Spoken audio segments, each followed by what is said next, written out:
Good day!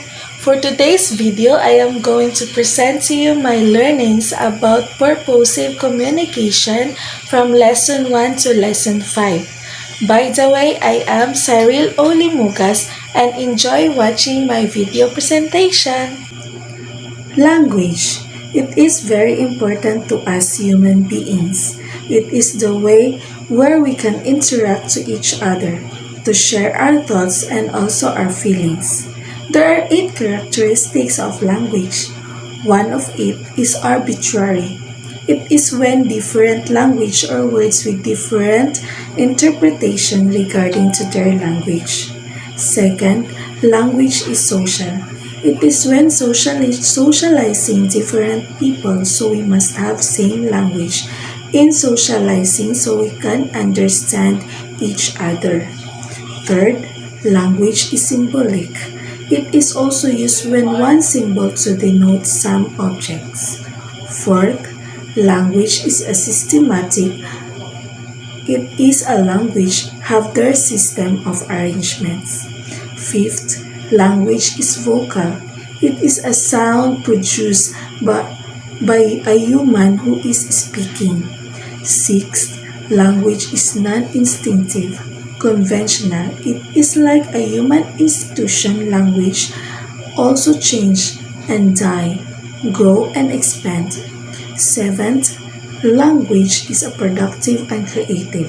So from the word productive and creative, so in language, we can use it in our daily life. We human can use many words to make it creative.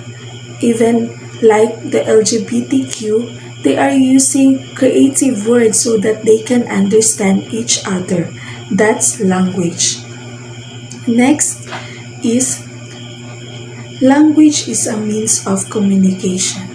So, as we all know, without language, we cannot communicate to each other. Language is very important in communicating one person to another. Even in the animals, they use also language with their own animals so that they can understand each other even if us did not understand the animals, but the animals itself understand with their each other.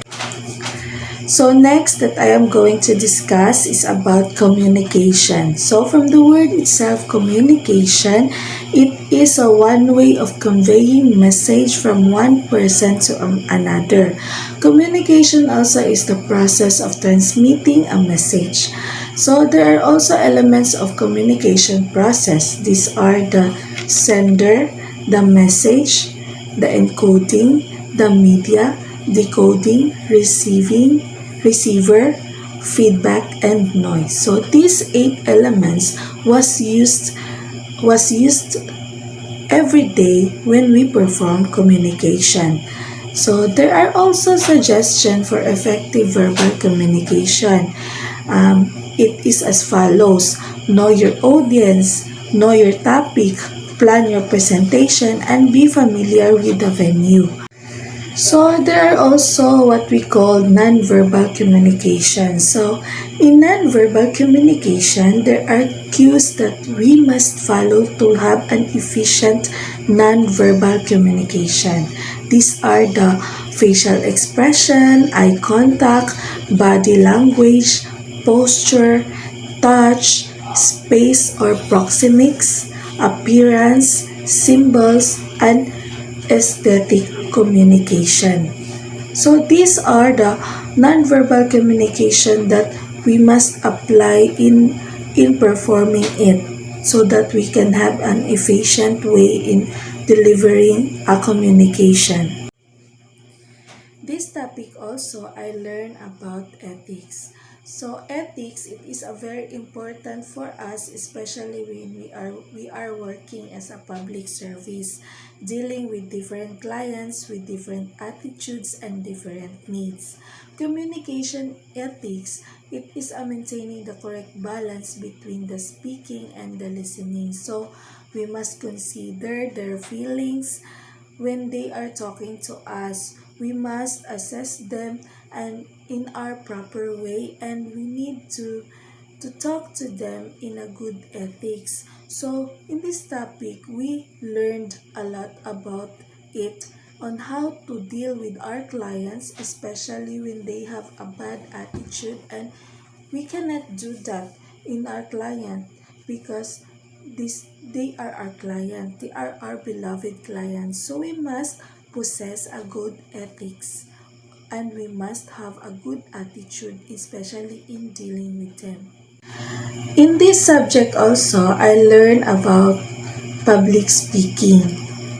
So in public speaking, I also understand how can I apply it, especially in my field of work. I used to have a talk in a public regarding our solid waste management. So there are hints that need to follow to have or to achieve a perfect or proper way in public speaking.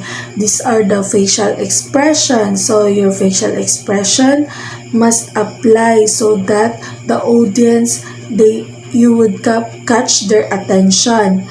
Eye contact, gesture, posture, movement, and appearance. So in public speaking, that is very important, especially when you are dealing with a big people or a VIP personnel.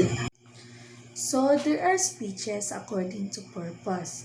This speech may use in different purpose or different speech we want to deliver in public.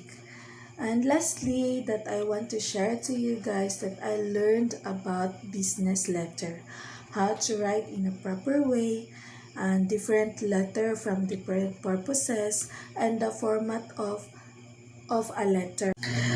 So that's it. That's the end of my presentation about what I have learned in this subject, the purposive communication.